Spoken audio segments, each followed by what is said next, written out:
in ka dhageystaan dowladnimada iyo macnaha ay leedahay iyo sida aan horumar ku gaari karno. waxaan leenahay sida aad waqtigiina noo siiseen waan kaga mahadcelinaynaa runtii idinkoo shaqo badan ay inii taalo dhammaan dowladda galmudug intay degto iyo deegaanada ballaaranna ay shaqo adag oo inii taalo inaad caawa buuraad ku shaqsiisaan runtii amaal gooni ayaan kaga haynaa waan kaga mahadcelinaynaa. ujeedada ciyaarta iga horreysa ayaa sheegtay waa soo dhaweyn aan soo dhaweynayno golaha wasiirada cusub ee galmudug iyo iswaraysi aan iska xog warsanayno qaabka loo gaari karo horumar, qaabka looga shaqayn karo dowladnimada, la isku kaansho karo shacabka iyo dowladduna ay ka wada shaqayn karaan horumarinta amniga iyo siyaasadda iyo dhammaan dhan kasta oo wanaagga deegaanka uu ku jiro. mudane wasiiryaal dhammaantiin runtii dee wasiirada caawa meeshaan jooga dhammaan waa qaybaha aan ku baahida badan nahay dowladnimada xaggeeda. waxaan filaa mar haddii wasiirkii dastuurka uu noo joogo u baahannahay sharciyadda iyo nidaamka dowladnimada in wax badan nala ka fahamsiiyo.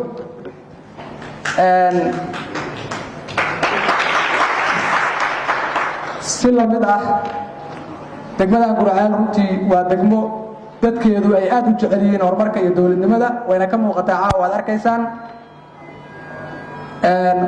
waxyaabaha aad Gurceel ay caanka ugu tahay waxaa ka mid ah lambar 1 inay aad ay dad yihiin dowladnimada uga shaqeeya.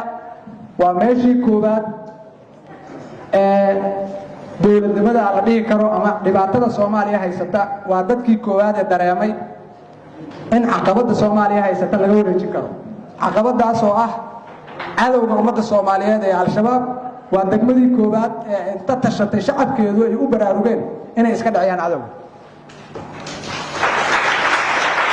waxaad dareemi kartaan meeshaas inay hormuud u tahay dhan walba. baa ogtiin dhanka waxbarashada haddii ay tahay degmada Gurceel waa degmo aad ugu horumarsan waxbarashada. waa degmo runtii dee dadkeedu ay dhan walba ay yihiin dad ka fakera horumarkii hore u socodka. waxaan si lamid ah caawa baahi weyn u qabnaa dhanka caafimaadka oo ogtiin dee Soomaaliya oo dhan wax ka jira oo wasaaradda caafimaadkana uu nagala joogo wasiir dowliga caafimaadka. waxaan rajaynaynaa in maadaama cudurkan COVID-19 ama coronavirus-ka la yiraahdo Soomaaliya ama adduunyada dhan ba qarribay aan xogogaal u wadanahay in degmada Gurceel ay qayb ka tahay deegaanada uu saameeyay. waxaan rajaynaynaa in wasaaradda caafimaadkuna ay kaalin ay naga sii doonto ama naga caawin doonto dhibaatooyinka cudurkaas ayna wacyigelin iyo waxyaabo badan ay keeni doonaan. waxaa laga yaabaa xoogaa waxaa la leeyahay wasiirku beero wuxuu halkan ka soo doonay beero meeshan kuma yaalaan. waxaan rabnaa inaan idiin sheegno annaga reer Gurceel haddaan nahay waxaan aad ugu baraarugnay dhanka beeraha runtii aadaan hadda ugu horumarsannahay. waxaa magaalada ka hirgashan ilaa 200 oo beerood.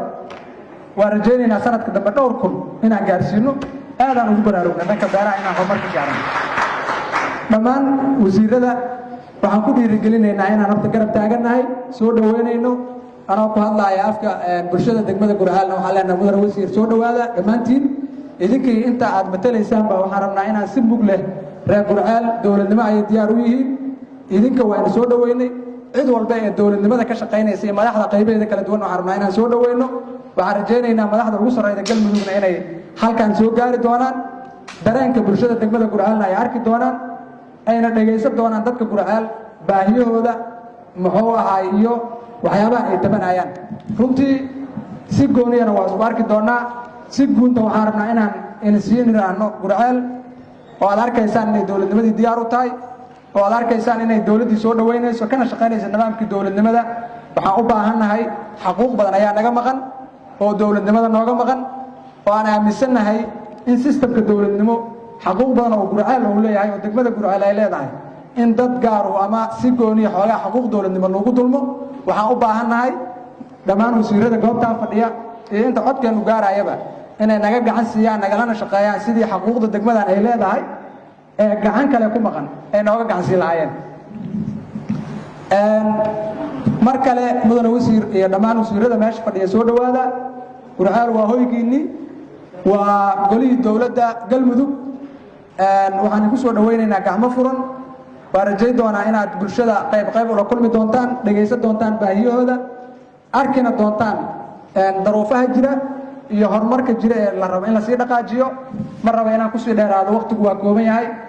bulshada iyo dhammaan kasoo qaybgalayaasha waxaan rabaa inaan uga mahad celiyo sida sharafta leh qiimaha iyo qadarinta leh ay u qadariyeen codkeenna noogana ajiibeen inay nala soo dhoweeyaan golaha wasiirada galmudug ee caawa halkaa nala fadhiya runtii caawa waxaan rajaynaynaa oo fursad weyn u haysanaa inaan dhegaysano golihii wasiirada ee dowladda galmudug inay nala wadaagaan afkaartooda iyo codkooda iyo muxuu ahay aragtidooda annagana waxaan rajayn doonaa inaan mar walba dowladdana garab istaagno cid walbana shaqadeeda iyo nidaamka ay ku socoto iyo teetalka ay ku magacaabantay inaan ku garab siino haddaan nahay reer gurceel idinkana waxaan ka rajaynaynaa waxa xaq u leenahay iyo waxa aan nidaamka u leenahay inaad nagu gacan sii doontaan oo baasantiin. Asalaamu calaykum waraxmatullahi tacaala wabarakaatu.